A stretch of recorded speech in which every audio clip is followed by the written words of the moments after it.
Hello everyone, my name is Chris Marcel. I've been with Mango Solutions now for about 5 years, working as a data scientist there. And we get kind of like involved in a lot of other sort of events around the periphery and everything to do with data science. So as Andy was saying, through the connections through one of the founders of the company, Rich Pugh, who is on the committee board of the RSS, then we're getting much more involved in sort of these sort of like events to spread sort of like the word and experience around data science and what that kind of like means in practice, really. So we kind of jumped at this opportunity to put together this hackathon. So yes, let's make sure my slides working.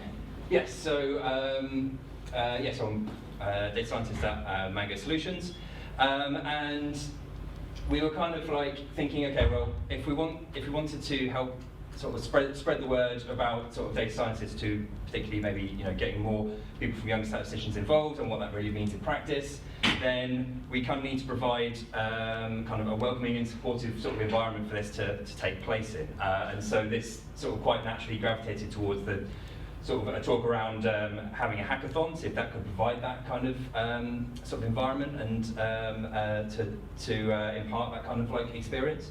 And so that's sort of what we've ended up doing. So, but I'm aware that hackathon is kind of a word that is thrown around in a lot of different places and can mean a lot of different things to different people.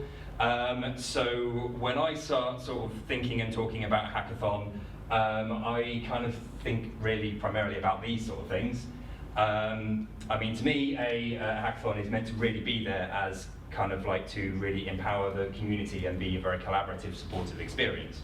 And your primary sort of gift, if you like, of that is providing a space for people to tinker and experiment around with things, to gain these experiences and learn new things and collaborate with their peers, share ideas, and get a feel for what it's like working on these problems, not just in isolation, but with a team of people, and also getting a lot of exposure to tools they may not have come across otherwise. And hackathons, I mean, they can be based on lots of different timescales. When we were organising this event, we were thinking around, sort of like a half day will probably be enough for a kind of like a sort of an introduction to some of these topics. But hackathons can vary quite a lot in general between running from an entire weekend to kind of just half a day. So the sort of central thing, if you like, really is just providing this supportive environment for people to come along and collaborate and have a go at something and work together. I have been to quite a few hackathons myself as well, and what I would probably say, if someone is thinking of a hackathon, what I think a hackathon isn't, is probably all the things that I've seen sort of attempted and not go so well in the past. And so, to summarise these, what a hackathon isn't to me, it's not just a magic bullet to solve problems. It's not about getting a whole group of people in a room together to solve your problem for free. That is definitely not what it's about. And also, it's not really. Its focus is more around collaboration than competition. So although a lot of hackathons do sort of like offer prizes and other kind of like motivations, I find for a lot of this that there's a lot more. You don't really need that external motivator. A lot of people want to come along because they want to add value. They're curious. They want to find out more. So kind of having these sort of extra sort of prizes and things can distract and also add a lot of pressure to the whole experience. And the reality is, if you're actually going to tackle any kind of real-world problems are hard. There's going to be enough stress anyway. There's going to be, you're working with real data. It's going to be messy, despite a lot of preparation beforehand. So there's going to be enough to kind of worry about without all these other things. So also making sure that the scope of what you're trying to tackle within that time frame is very important as well, because you don't want to set the bar too high and get a lot of people who are very disappointed by the end of it. So all of these kind of things is to make kind of a good hackathon experience. It really is about providing getting that work up front to get people a good, well-framed problem to work on, really, and provide that supportive environment. So I've spoken a little bit about the hackathons in general. So our kind of aims was to use these to kind of really to help demystify what it means to do sort of data science in the wild. That was our high level kind of like sort of aim, if you like, and by providing hands-on experience and guidance. So with these, we organised a 4.5-hour session on Monday to kind of basically outline a topic, several challenges around that topic, and then get people to split into teams and start working on them. So for our topic, we chose something that would be nice and sort of generally applicable. So that was around data around UK politics, specifically on past voting results from 2010, 2015, and 2017. And also through the very kind efforts of John here and some of his sort of collaborators, he's been working very hard on getting access to a lot of polling data and making that a lot more open. I won't sort of iterate too much on this because John's going to speak a little bit more after this session on how essentially the state of this data and how although it can be open, it's not really ready for general consumption a lot of the time. So there's a lot of work in kind of getting all these data sources together so that you can do this analysis in the first place. But off the back of some previous work, we've basically used this data for our hackathon here, and we aimed it around two general challenges. So because we have all the results data from the past 3 years, then one kind of sort of like natural problem to look at is, can you actually model the general election and do some prediction as to who's going to win in what constituency? So that was kind of one of the main challenges that we had to look at. The other was a little bit more of an exploratory piece around, okay, well, if you have a lot of these data sets and you maybe wanted to start drawing in more data sources further down the line, one of the first things you're going to want to do with your data is to visualize it to get a sense of how that varies across regions and across the different constituencies. So we had a number of challenges about building up map-based visualizations to take some data sets and basically visualize them on a rendered map. So to go into each of these in a little bit more detail, this is the first sort of handful of columns from the general election prediction data. So the way it was structured and the way that we sort of frame this problem for this case is that essentially you're trying to predict the proportion of the vote per party per constituency. So you're kind of assuming that there is an independence between the different parties in the same region, but just for the framing of this problem, you're kind of one variable that you're trying to predict is going to be this overall fraction of the vote that party received in that region. And so by breaking down the problem into that level of granularity, you can kind of sum up. You can then sum up. Okay, well, who got the largest fraction?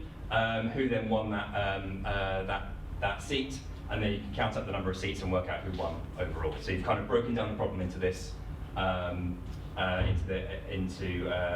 into this row by row observation, and then you can aggregate it back up to find the overall result. So the data you had access to was primarily around the electorate, the number of votes cast for each party in the previous election. But the key thing really was that you had the national poll result data, which was taken 3 days before the actual general election. So the way that you kind of frame this problem is if you've got the results from the last election and you've got the polling data just before the current election, then that's what you're kind of working with. You're trying to kind of extrapolate from those 2 points to find out who's going to win each seat. And because we had kind of these three different data sets from 2010, 15, and 2017, then that allowed us to have kind of a training set going from 2010 to 2015, and a kind of a validation set from 2015 to 2017. So we're trying to kind of generalize here on building a model and our primary concern is how well it's going to predict the overall outcome. And so we're training on 2 years of the data and then validating on the last 2 years. And on the visualization front, it's essentially a lot of exploratory data analysis with a lot of map-based visualization, so lots of choropleth-like maps, and also things around interactivity as well. So you've got a lot of JavaScript libraries now are very easily accessible in both R and Python. So there was some work around, okay, can you start overlaying different sort of data sets to better enable you to explore these things, try to identify patterns, and with the ultimate aim that if you do find something that could correlate quite well, then you might be thinking, well, is this an actual good data source to add into my model to enhance the predictions further. To get you a kind of an idea of what some of those could look like, we provided a kind of a walkthrough example to basically get people this far. So you can take some, so this is the 2010 results from the general election, coloured by all the constituencies in Wales. And then from this point, there's a lot of different ways you could extend that. You could look at different regions, you could look at different time frames. So the plan for the actual day was essentially, in preparation for this event, we put together a series of notebooks that people could kind of step through. So for each exercise, for the general election prediction and for the visualization, there was a data preparation notebook that basically took you from the raw data right up to just before we kind of started to make use of it. And then the second notebook did kind of that last series of steps of drawing on those specific libraries to either do the modelling or to do the visualization. So people kind of had that journey to follow during the session, and with kind of an overall idea of what they would like to talk about or what they would like to tackle. We've split people into sort of two general areas. Two teams working on the general election prediction, 2 teams on the visualization piece, and then there was some time for people to form teams, break the ice and get to know each other, walk through these examples, and then essentially discuss, create, and extend, and see how far they got by the end of the day. So that was kind of the overall sort of structure that we took. And so now I'm going to go on to some of the results, and I'll start by talking about what my experiences of preparing for all this were, and then I'll ask, we had a series of volunteers who would like to stand up and tell the rest of you how they found it and what their experiences have been.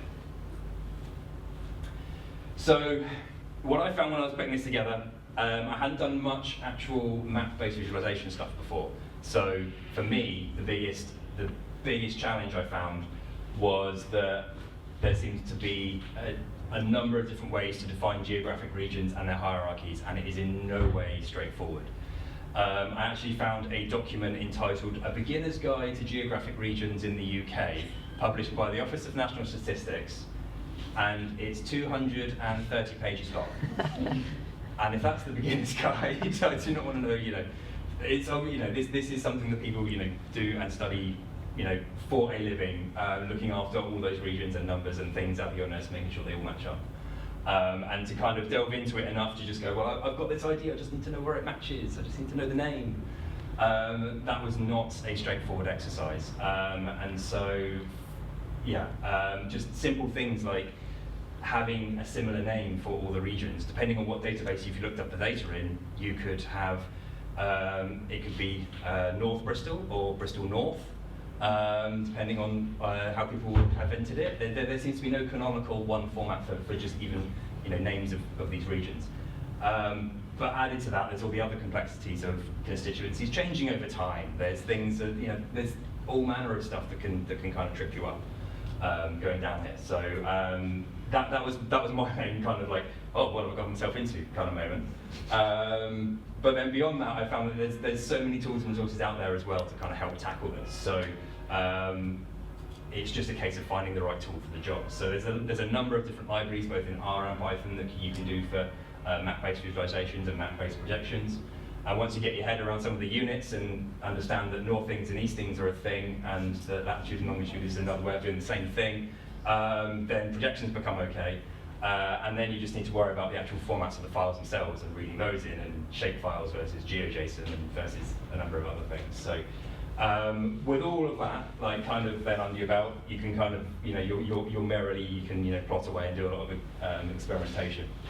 And that was kind of my main takings from this. I also did a very little short look at the modelling piece myself, and had found that if you just predicted the same party as last time, that is a very tough baseline to beat, but also it's not that informative because you're just getting the overall picture. You're not getting any kind of hint as to how much those percentage of vote share shift or you predict would shift. So you're getting less information by just taking the kind of the naive model, but it is still quite a high benchmark.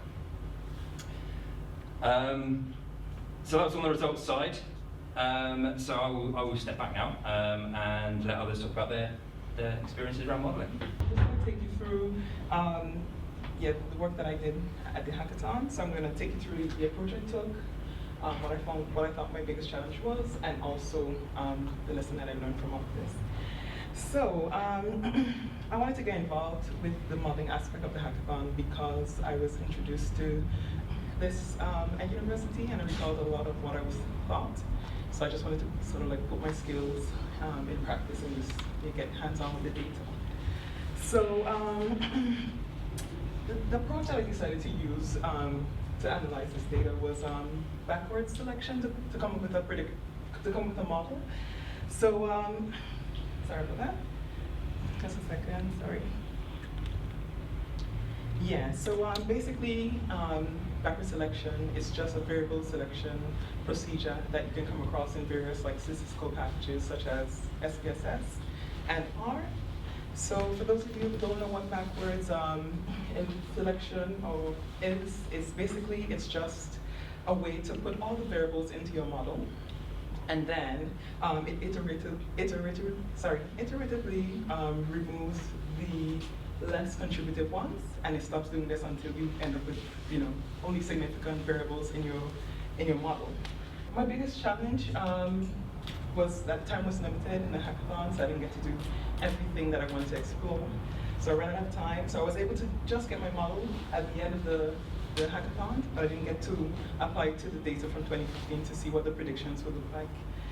And another thing was I spent a lot of time looking at the description and the variables to get an understanding of what they were, to see which ones would be useful for putting into this model that I wanted to implement in R. Another challenge was just going through those exercises. I had come across functions and packages that I wasn't familiar with. So I wanted to get a good understanding from them rather than just hitting buttons. Because the thing is, I thought that this would help me later on when I wanted to implement my own model. So I decided to spend a bit more time with that. So I definitely learned from being involved in the hackathon. I came across some new packages that will help me in my own work when I go back to the ONS. And I plan on using all the packages that I learned. So for example, ggplot, I see that how that can help to create some nice graphics. Also with tidyr, I learned how you can change the format of your data. So sometimes you might have variables that are set up in the columns, and then you can change them to become rows. And also with dplyr, I learned how to manipulate the data to create subsets, just to work with the variables that I want. So so I definitely will take this away, as a key thing from the hackathon. And I plan to use these techniques that I came across to kind of help me communicate statistics better. And also, I'm looking forward to manipulating data in ways that are more efficient and more effective. Hi, so I'm Julia. I work for Oxfordshire County Council, so I was a bit intimidated by the number of people from universities at the session. My first ever hackathon.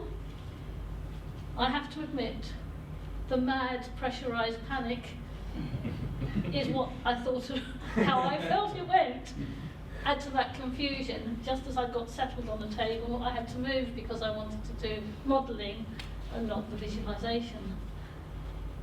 And there was a bit of confusion over what we're doing. We seemed to agree that we were focusing on Wales. Other people were sort of toying with regression, so I thought, I'm not going to do regression, I'm going to do random forest. So the training data had been nicely prepared for us. I created a turnout variable and ditched the number of votes in favour of that, and realised that all these binaries for the parties replicated another column, so I had to get rid of them. When I did a variable importance, that became obvious. So I managed to run a nice random forest model, but very good at predicting itself. That was fine. And then I came to the test data, and that's more of a problem. By this time, time was running short, so I think that Mango had already prepared a markdown document to run some code that supposedly got it to comparable with the training data.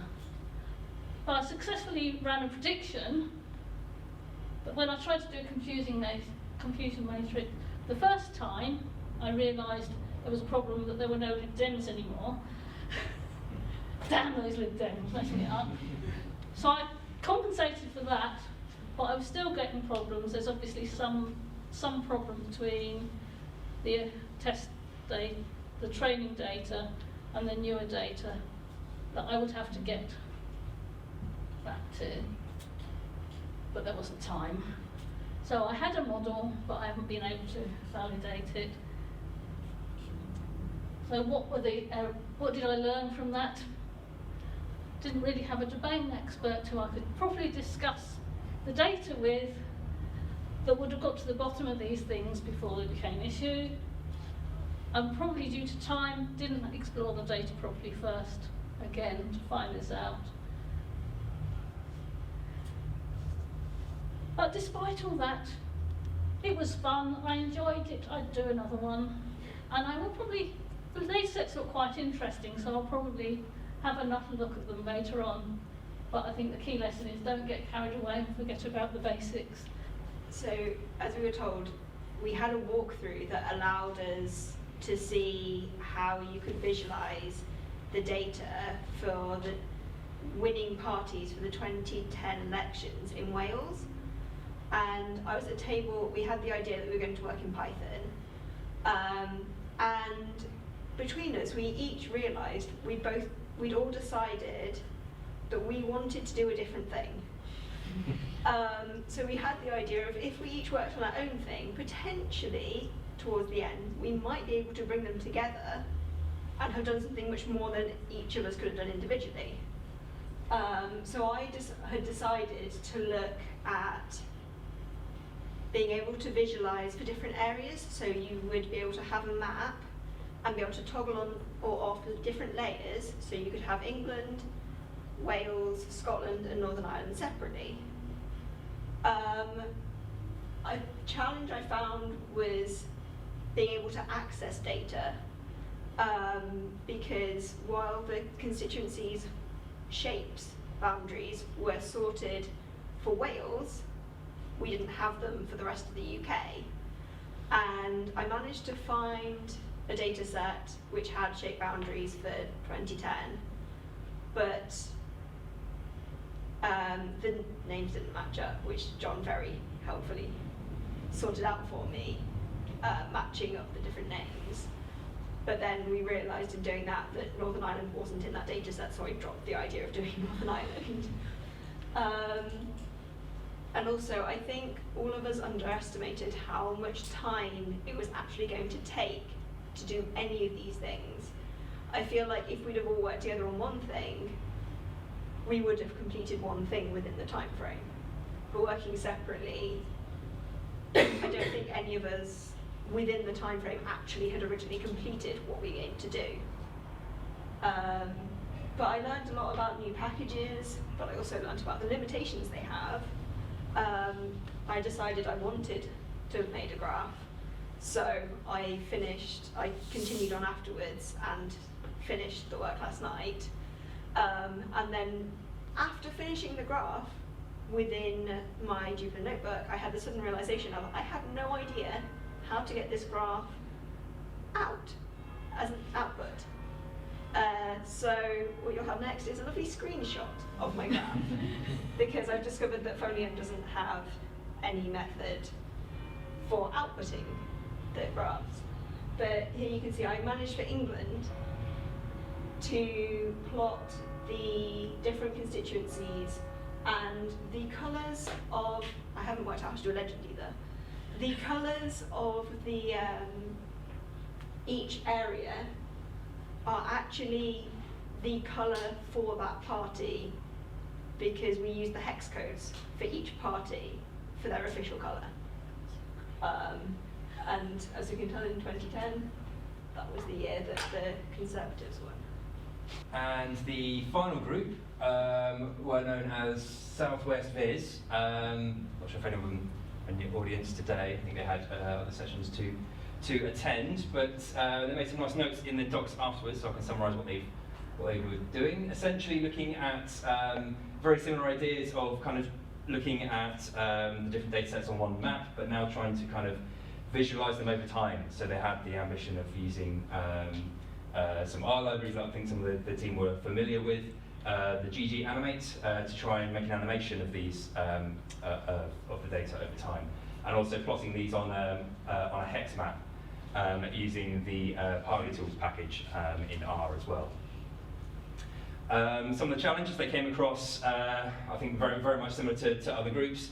Names and codes mismatches, mismatching between the results sets for over the different time frames.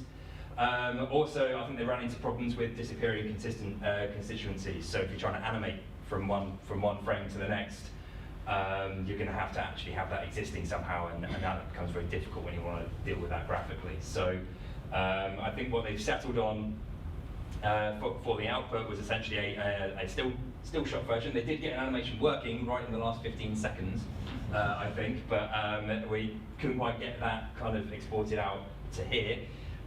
So as the next best thing, they've got essentially this sort of factor plot over time, and these kind of hex plots and everything. This is all done by the Parley Tools package. So it's kind of like the hexes themselves are based on sort of like population density. So each one represents the same sort of a unit of density.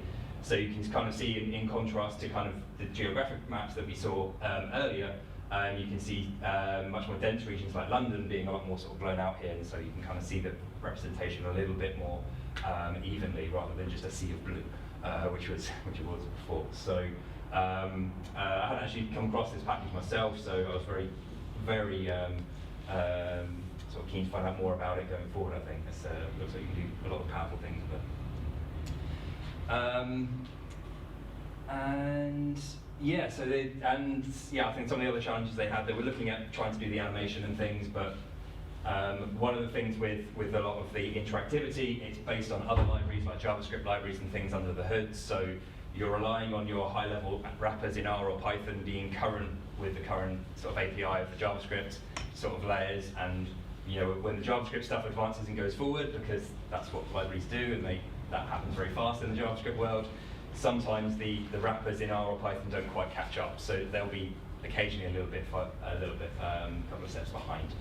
And that was one of the challenges they found when trying to do this animation stuff. They did get a hack working, but didn't quite get the outputs we were after. Okay, so some of my quotes, like my favourite quotes from the day that I overheard, as everyone's kind of like, there are kind of periods of silence where everyone's focusing on and everyone diving into it, and then everyone kind of surfacing and going, what am I doing? Where have I gone? And so there was a lot of like, I've let myself down a rabbit hole, where am I? Type explanations, and this is possibly one. But these were all anonymous. I'm not going to put any names to this, but this was someone going through one of the Jupyter notebooks to get some of the interactive visualizations in that walkthrough. I quite like that one. But I think my favourite of all has got to be this one, which I think is kind of sums up a lot of what it really means to play with, like real world data. It's, as much effort as we've put into kind of making it as clean as possible, there's still things to tidy up if you try to join it with other sources or in different ways. And so this kind of stuff to do under time constraints is not easy. So a big thank you to everyone who has basically been involved with this and giving it their time. I hope everyone has got something from it who attended. And like I say, it's all about really providing this kind of sort of supportive environment to have a go and experiment with these things and gain this experience. Trying to give kind of, trying to demystify what data science kind of is. I guess we've kind of done that in some way because, the reality is if you're working on real world problems, they aren't easy and the data is messy. So the more you can kind of think about, I guess, learning, a wider breadth of skills rather than, the depth of just one. I sometimes find that that's kind of the best sort of distinction I can find between sort of statistics and data science. Although, data science involves a hell of a lot of statistics. Like there is big overlap between all of it. But I think when you're kind of thinking more from the higher level, you get involved in lots of different areas at a shallower, to a shallower degree, rather than one at a very sort of deep and very deep level. And things like hackathons are great for providing you basically practice opportunities for side projects and other things to try these new things and to expand your skill sets that way. So, but if you're sitting there thinking like, oh, I wish I'd gone on to that, wish I could have a go, or if you were there and you'd like to continue, then it doesn't have to stop here because all the material will be forever basically there on the GitHub repositories. So the two that we used for the session, the top one there, the Mango Solutions, our organisation is Mango the Cat. There is a story behind why it's Mango the Cat, you can ask me later. But essentially that's our organisation. We've got a whole bunch of repositories on there, but there's the RSS 2018 Hackathon one, which should be easy to find. And the original work was done by John and some colleagues. And there's his links up there. And if you also have any more questions about this, there's my email down there as well. But what I thought would be great to lead on to from here, if anyone's got any questions, happy to answer. But I will then hand over to John, and he can tell you a little bit more about this piece and how this materialised. Thank you to everyone who also came to the hackathon. It's really exciting for me to see people coming and getting excited around UK politics and political data because for some strange reason I decided to make this a kind of central part of my life, this amazing side project that I embarked on last year, coming into it as you did this week with zero knowledge or expertise around politics or political data. I just decided this was something I wanted to do. So my name is John. I'm the founder of a Coefficient, which is a data science consulting firm in London and Bristol. So that's my day job. I am a data scientist. My evening job now is I'm a fellow at Newspeak House in London, which is a home for political technologists. And that has come about as a result of, again, this project that I did last year. So how did that happen? 18th of April 2017, Theresa May decided to change my life a little bit by announcing a snap election. And so I decided to write this tweet, and then before I could really think about it, just sent it before I could kind of back out of it. So I decided to try and find other people who might be interested in doing some work around the election. It's 7 weeks, so it's time limited. Whatever we could basically do in our spare time, evenings and weekends. Hugely inspired over many years now by the work of Nate Silver and team at 538. Who's heard of 538 out of interest? So if you're interested in this, I really recommend their website. They do a lot of stuff on US politics and data science, but also they have a much wider remit in just data journalism. So they've got a really good resource and set of articles on things like p-hacking, which I think their little interactive demo of it's very easy to prove that I think either the Republicans or the Democrats are either positive or negatively correlated to the performance of the US economy, depending on how you define all of these things. You can basically just tick and choose different definitions until it gives you a statistically publishable result, p less than 0.005. Sure. It's an entire demo that is just put around just to demonstrate that p-values are extremely difficult to work with and misleading unless you know what you're doing. So I'm hugely inspired by 538. I like what they do, and so I decided to start 650 as a result, basically a shameless rip-off and a differential nod to their work, because the UK has 650 parliamentary constituencies. Another thing that I was amazed about coming to this was understanding how election forecasting has traditionally happened in the UK. And there is a model that is the most common model applied, which is the Uniform National Swing Model. And as a sort of rigorous statistician inside me, was somewhat appalled to realise this is how election forecasts work. This is the forecast that you read about in the newspapers and so on. So by way of demonstrating how the UNS model works, let's go through a case study. This is Sheffield Hallam, this is Nick Clegg's seat. So in 2010, the results for Sheffield Hallam, this one constituency, was 53% vote share for the Liberal Democrats, 24% Conservatives, and then Labour coming in third place. So strong showing from the Lib Dems because it's their leader's seat. So how do we then forecast the 2015 results before the election happens? The traditional approach here is to look at the 2010 national results. So this is the results for the whole country. So in 2010, the Conservatives won with 36%. Lib Dems came in third, but then between the two of them, we entered the coalition government of 2010. 2015, the national polling had the Conservatives and Labour neck and neck.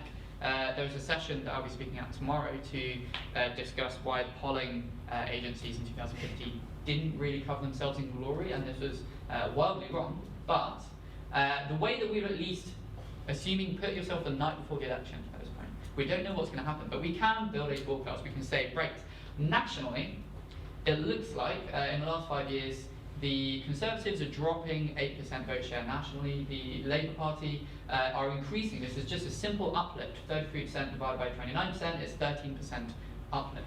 And then the Lib Dems are losing roughly 62% of their vote share. So if we take that national swing and then we just apply that to every single constituency in turn, then we can say, right, 24% less 8% for the Conservatives gives you a prediction of 22%. Labour, if we add 13% onto 16%, so that's multiplying 16 by 1.13, then our forecast for them is 18%, Lib Dems 20%. So this is how this model works. And maybe you want to do some additional massaging to make sure the numbers add up to 100% and so on. And there's also what do you do about undecideds. But keeping things simple, we would say, right, it looks like the Conservatives are going to win in this constituency because the Lib Dems have hugely lost their vote share in terms of the current polling. The 2015 polling, the day before the election, had them at 9%. So this to me is a pretty simple model. And also, especially if you look at something like Sheffield Hallam, wildly inaccurate. Why would, in any reasonable world, the national swing apply within each region? There's so many other more complicated factors, but this is how election forecasts work. This is what you see published in the newspapers. This is what the entire both party campaigns were using to actually figure out which seats they're most likely to use. They use the UNS model to actually fund certain campaigns in certain areas. So I was shocked to actually see the list of parties that Conservatives were, this list of constituencies that Conservatives were targeting and defending was based on the UNS model. So it seems like we could maybe do better. And there's a load of things that we can do better. We could use maybe regional polling. That's not necessarily easily available, but it does exist. So maybe we can look at regional swings instead of national swings. Maybe we can look at the national poll breakdowns within the polling tables. They actually break it down by region, by education, by gender, and age, and the rest of it. So maybe we could use some of those breakouts. Those breakouts never actually get looked at by anyone because it's stuck in a PDF table, but it does exist if you just go and look at it. We could actually maybe start looking at the polling agencies themselves. Maybe they have historical biases. Maybe you can adjust for the variability or accuracy of each polling company.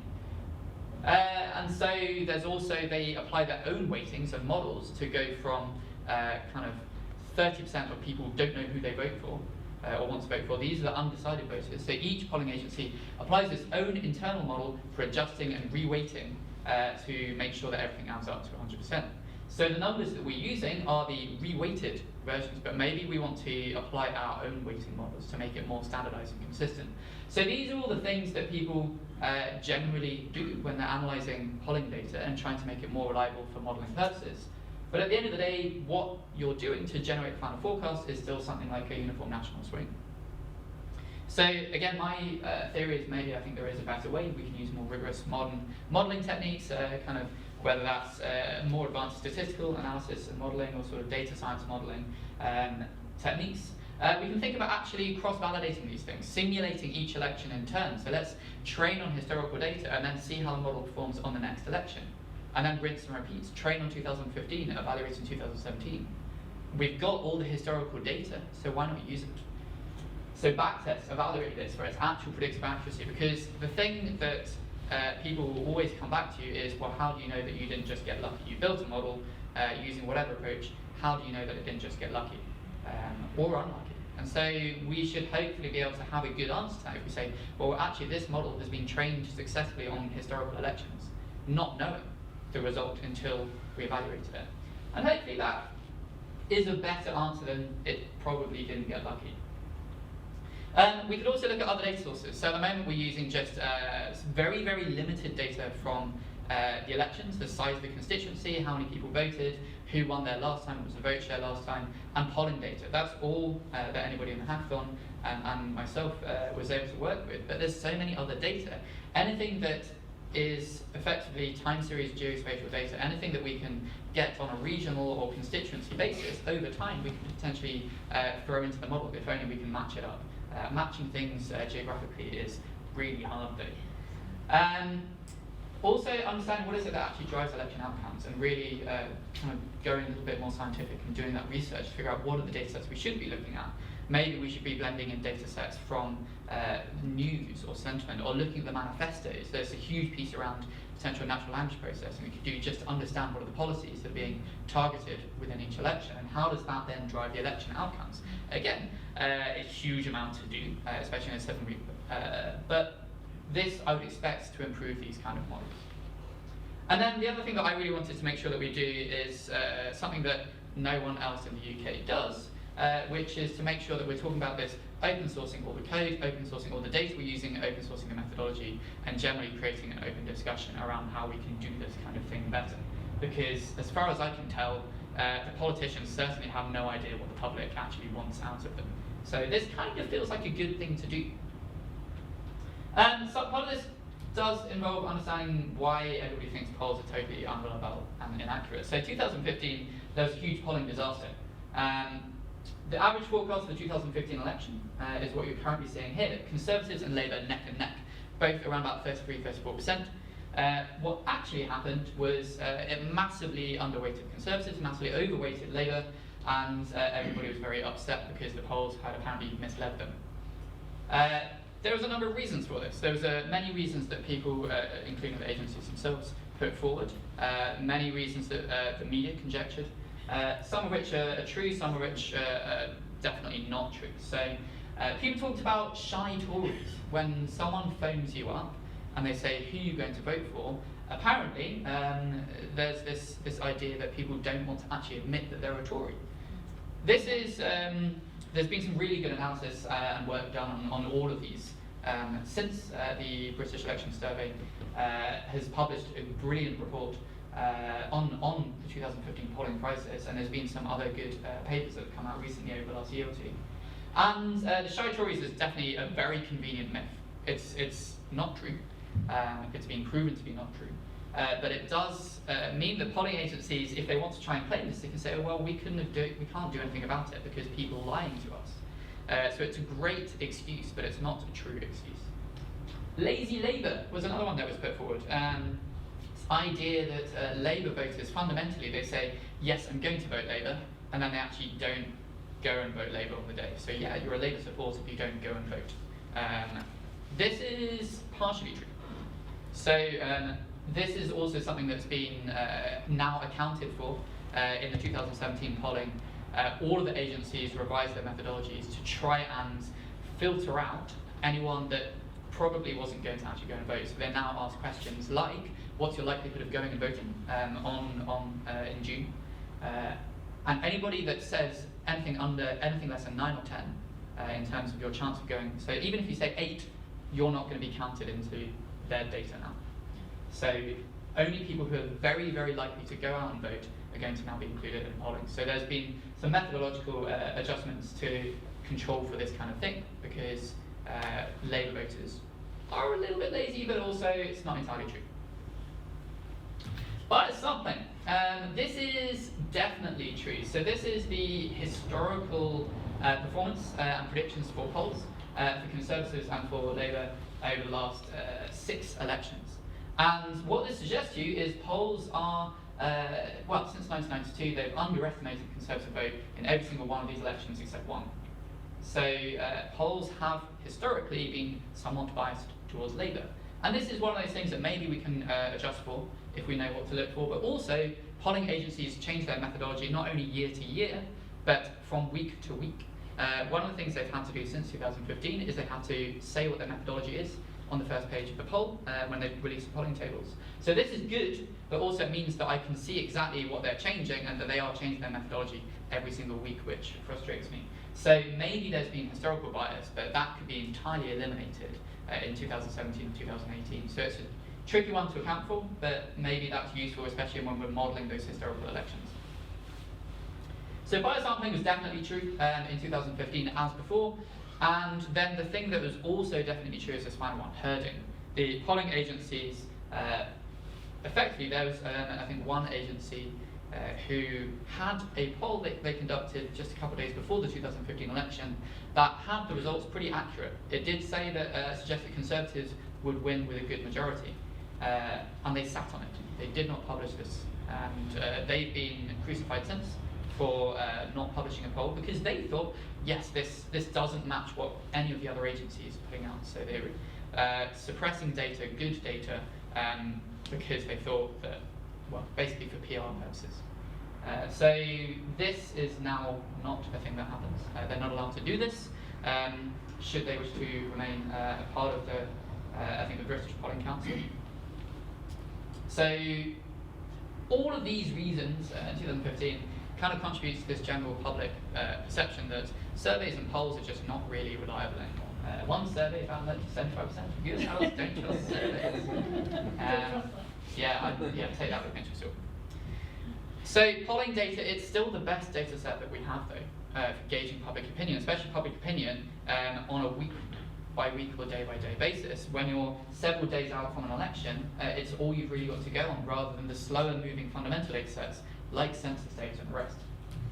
So what does polling data look like? And again, those of you who came to the hackathon, you'll have seen some highly aggregated polling data, but how did we get from the raw data to being able to give you that? So polling data itself, someone like the Times will come to someone like YouGov and they will say, we would like to fund a poll.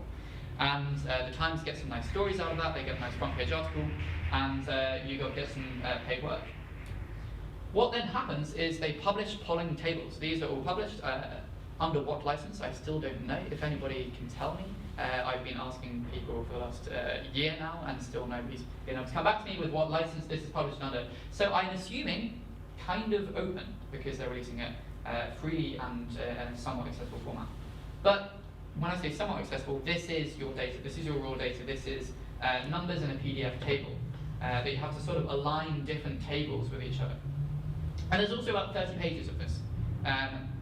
I think polling data is amazing, but it breaks my heart that it's in this format. The fact that you don't just have who you're going to vote for, your likelihood of voting by party, but that's segmented by how you voted in the EU referendum, how you voted last time, how what your gender is, what the region is, what your educational attainment is, what your age is. All of these other segmentations that are really, really good breakdowns by each party, by each question, and there's another 29 questions in this PDF around things like, what do you think of each party leader? What do you think about certain policies? What do you think about Brexit? All these things that people want to know and being asked about, they're all in these PDF tables, but they're stuck in these PDF tables, which I think is kind of sad. So voting intention, party satisfaction, policy preferences, demographic backgrounds, EU referendum votes, and your likelihood of voting as well. All of this, it's out there. But does it ever get analysed by people like us? Almost never, because it's still manual work to extract it out. So I spent a lot of time in this 7 weeks trying to figure out what can we do about this. People keep on saying that AI is going to take over the world, so why hasn't AI figured out how to do PDFs yet? Unfortunately, it's one of the hardest problems, I think. There are good tools for doing this. Tabular is a tool for liberating data from PDF tables, but it's still a manual tool. You have to select where the table is, and then it will turn that into a CSV for you. So it's not the kind of thing that I can just throw a 30-page document at. To some extent, there's an entire natural language processing task just to figure out which page of those 30 pages is the page that says likelihood of voting intention with unweighted votes is removed. There's loads of ways you can say that and put that into the title of a document. So this is a really hard problem. There is another tool called PDF tables, who I think are downstairs at the moment, and I'm keen to talk to them while I'm here this week to find out more about what I can do to help them to help me. So other open data that's really useful for UK politics. The institution where I'm now a fellow, Newspeak House, collated a incredible Google Doc. This is a crowdsourced Google Doc of UK politics data sets. And if you're interested in this work, I really, really recommend chase it down via this link. This is stuff, all the other things that you might actually want to blend into this data to build these kind of models, whether it's on your canonical IDs around constituencies and names and press association numbers, or whether it's candidate information, manifesto information, vote projection information. There's a lot in here, but still, polling is still my number one, was my number one goal during the 2017 election. I thought maybe there's someone that might have done this before and done it well in terms of taking polling data and releasing this in a more open source manner. So this is my favourite, opinionbee.uk. They do collate just those top 5 to 6 numbers, Conservative, Labour, Lib Dem, UKIP, Green, not Plaid Cymru. And they even tell you whether it was an online or a phone poll, which is quite nice to know. So it's kind of good in terms of what they give me. This is scrapable. But it's not what I really fundamentally want in terms of what I would consider good open data. So open data to me is updated regularly and in a timely fashion. It has some sort of programmatically accessible way of getting data, like an API would be lovely. The data format is not HTML or PDF, but something like JSON, CSVs, and so on. It would be really nice if they told me what the methodology was. Was it online, was it phone, what was the sample size, what was the communicated margin of error? If it has links to the underlying PDFs, so I can chase it down and identify where they've got something wrong. And also, can they give me regional breakouts as well for Scotland, Wales, Northern Ireland, England, London? Does it have other things like leader satisfaction, and what do they do about undecided voters? Most of them exclude and reweight. Some of them communicate what that undecided percentage is as well. So I looked across every single place of finding polling information, and nobody hits all of those targets. So I ended up effectively just creating my own manually sourced polling data pipeline, which means that we can do things like now provide regional polling information. So nobody had ever done this before, and this also I found somewhat surprising. It's such a fundamental thing, and people in London and Wales got really excited when I started putting out graphs that looked like this that tracked how people think about each party over time. Northern Ireland got really excited when I put this out. Northern Ireland don't have very many polls. They don't happen very often. There's only one company that does it, and the numbers in those tables, they're not even tables, they're like 3D bar charts. So it's a little bit old school in Northern Ireland, but we can still release the data and provide it to them, and they can see those changes over time. This is a nice thing to do. It's nice to visualize this. People like to see it, but also it's really useful if you're trying to build models and try and model things at a regional level as well.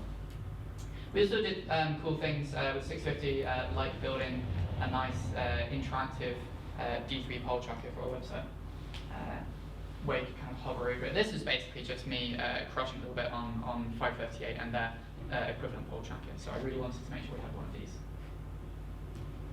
So all of our polling data is available in raw form with links to the underlying PDFs with all the data points. All of this is available both in human parsable format as HTML, as well as in CSV and Feather. So for those of you working with R or Python, Feather is a really nice library for exchanging data between the two. And also saying what's the sample size and what was the methodology. So all of my things that I'm looking for as a statistician to analyse these, and hopefully now making this accessible. As I mentioned, some of the data we're working with, like the parliamentary election data and the results data, the government is really good at giving a license around each of these, and also I've tried to be very good about making sure these licenses are included in our GitHub. But polling data, I have no idea. If you search the YouGov website for license, you get nothing. I've tried to ask people, and people, I think this is generally just a new question. I think data licensing is really important because I want to know if I can share this freely, if I can put APIs around it, and the rest, and how it needs to be attributed. Because this is really important for understanding sort of data provenance as well, and understanding the integrity of the data. So licensing is something I would like to be communicated better in this particular one. They don't know what you mean. They don't know what you mean. What? Yeah, sure. So the model itself, this is sort of similar to what some of you have been doing in the hackathon, and we started off by just replicating the UNS model. So this is what you were given as part of your notebook, is the UNS model sort of pre-built into the data set. So if you do that for 2017, then what it predicts is the Conservatives getting a majority of 24. This, when I first looked at it, I thought that looks pretty good. This is aligned with every single other forecast out there. Everyone is predicting a majority of 20, 30, 40 seats for Conservatives around about this time in 2017. It also means you can look at the seats that Labour will most like to win, most likely to lose, same with all the other parties.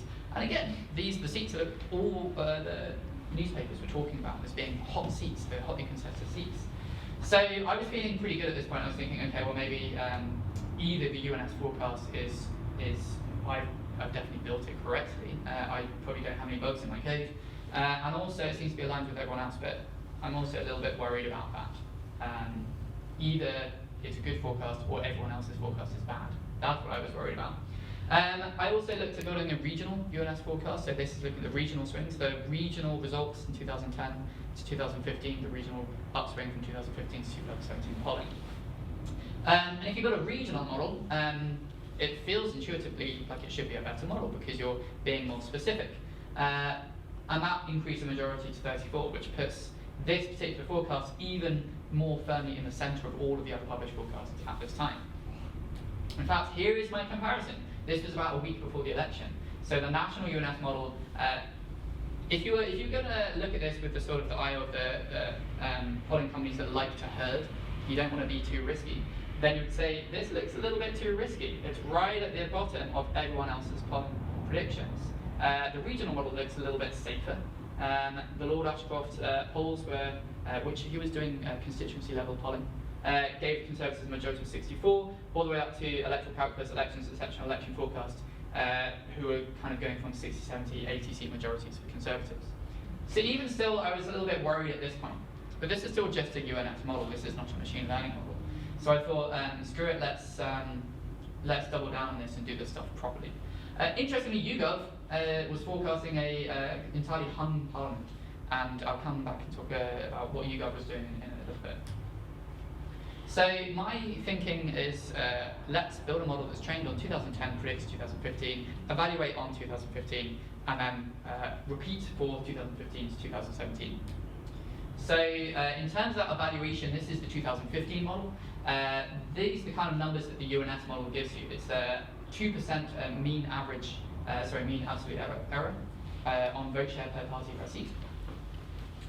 In terms of another way of saying this could be 135 seats incorrectly called, seat by seat accuracy 79% correctly called, and the seat vote share MA is 4.6%.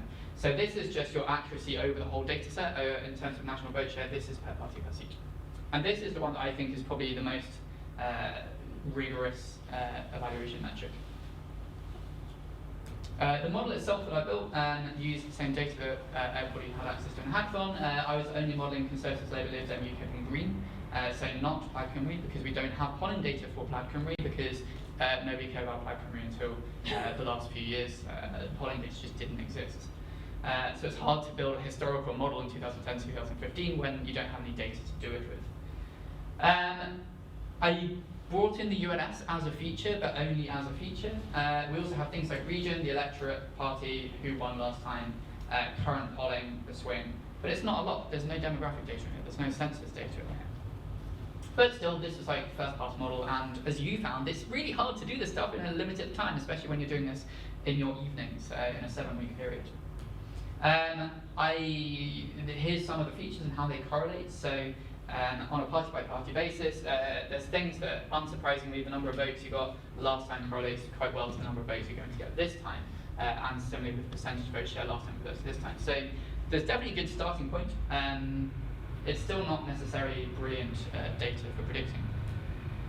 The evaluation in terms of machine learning approach, I used a 5x5 cross-validation, so this is 5-fold cross-validation repeated 5 times to try and stabilize some of the variance in the predictions.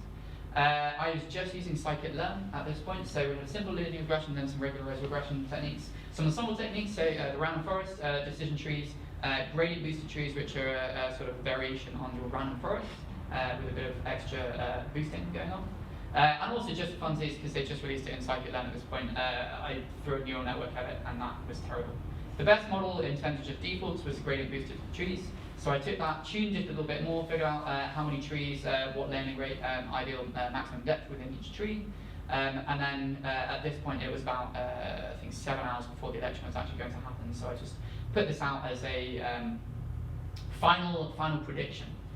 So in terms of the 2015 evaluation that I was doing, the UNS model had a 5% average error per party per seat. This new gradient boosted model was able to bring that down to 2.3%. So objectively, it seems like a better model. It's 50% reduction in your average error.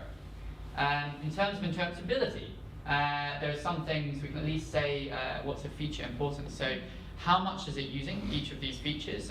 It's not necessarily easy to explain how it makes a single prediction, although there are some really good machine learning libraries for doing this now, like Line and ELI5 in the PyData world. But it still says this is number one feature it's using is the swing forecast percent. Basically, the uniform national swing, that's its number one feature. It's not a great model in itself, but it is a very useful feature to use.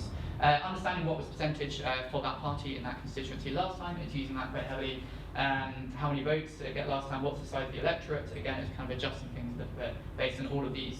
It's also making some generic adjustments for things like UKIP and also on regional levels.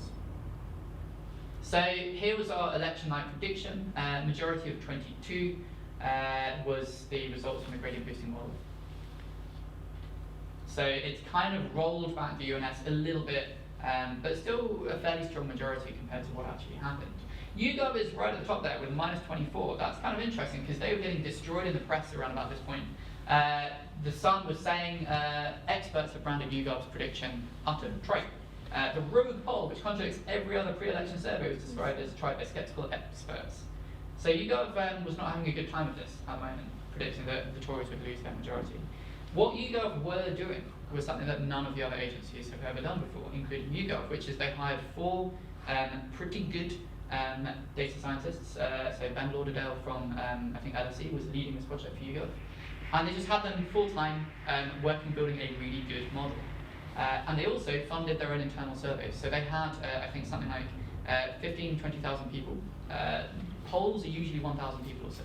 So it's a massive poll that they conducted, and then they surveyed these people repetitively throughout. And they didn't have to open up this data because they funded it themselves. So they were working with a really good data set. I think it is a good idea for people to maybe replicate this in the future. It would be nice if it was open, but it's still a good thing that they did. And they were analysing it with a lot more rigour than polling agencies have ever done before. So they really put a lot of funding and budget on the line in 2017 and put their entire reputation on the line. But it kind of paid off for them pretty well. How did the 650 model do? So there's your majority of 22. Actually, it was 9 short of majority. So the way that I like to think about this is it's not a very good model, but it's still better than all the other models. It's the least worst model somehow. And some of these are organisations that have been doing this for decades. So it really kind of calls into question, why is the forecasting approaches so simplistic? Given that I'm not even using demographic data, this is still, I mean, it's not far off from whoever won last time, just predicts that. That also gives you a pretty similar model. YouGov did even better in terms of their seat forecast error. And the exit poll you've got right at the top there was almost bang on. That was the one that actually said yes, they're going to lose their majority. So my sort of final TLDR here is that in 7 weeks, me and a few collaborators managed to build the most accurate election forecasts built purely from public data and built only using open data and opening up the full methodology. Which is still not a good model. I think I will very happily put my hands up and admit that. But it suggests that maybe there's a lot more work needed in this area. So what have I been doing since? I mentioned I'm now doing this fellowship in political technology and political science at Newspeak House. And that has been really fascinating. So it means that I've sort of thrust myself into this world of political data and campaigning, and I'm now sort of working with parties and campaigns and activists on how they can use open data better to inform what they do. I'm really interested on this this idea of polling data. I want to liberate it. I want it to get out there, and I want people to use it because I think it's really useful information. Turning this into a table itself, using Tabular, you get this, which is still effectively useless. It's not in a PDF anymore, but it's still not good. Using PDF tables, the chaps downstairs, then it gives you something better. Still, this is not great. I think if we can try and work with agencies to get them to release their data behind an API, that would be ideal. Or we can just wait for deep learning to come along and fix this for us, but I think that's going to be a long wait. Another thing I'm interested in is better models, better data. So actually, I ran a similar hackathon at the PyData London conference, and someone managed to improve upon the gradient boosting model in about 30 seconds by switching out the line that said scikit-learn.gb regressor, and basically just replaced it with catboost.catboost regressor. So a single line change, which I think really, for me, was a nice takeaway. And this is why data science is such an interesting field, because you can very quickly come along and change a single line, and suddenly, with almost no effort, you're using the latest and greatest, because everything just kind of works in a very interoperable manner. So they managed to improve upon the model, both in terms of the 2015 mean average error, and in the forecast, it brought it down to a majority of only 20 instead of 22. Still not ideal, but better and pretty good results for just 30 seconds work.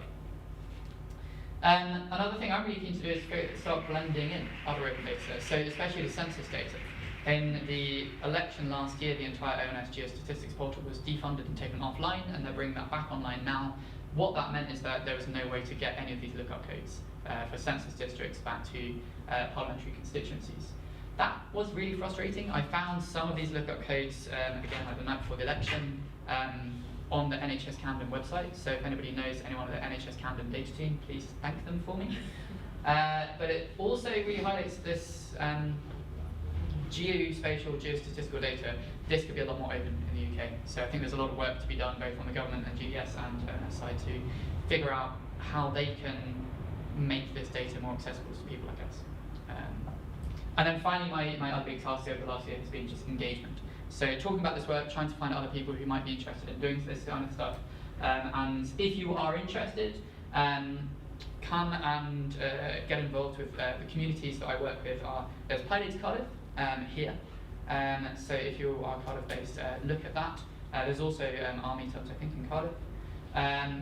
In Bristol, if anybody is Bristol based, I run PyData Bristol. So again, if you're looking to come into the Python or learn about the Python world, then I can recommend that. And if you are in London, then come to some of the stuff we're running at Newspeak House.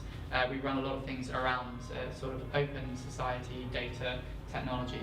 I run an event series called AI and Politics there, and I'm just about to start running some workshops, some pretty cheap workshops in using, basically learning Python for data science, specifically using election data and the 650 data sets as example data. So that's going to be happening next month, so again, come talk to me if you're interested in that.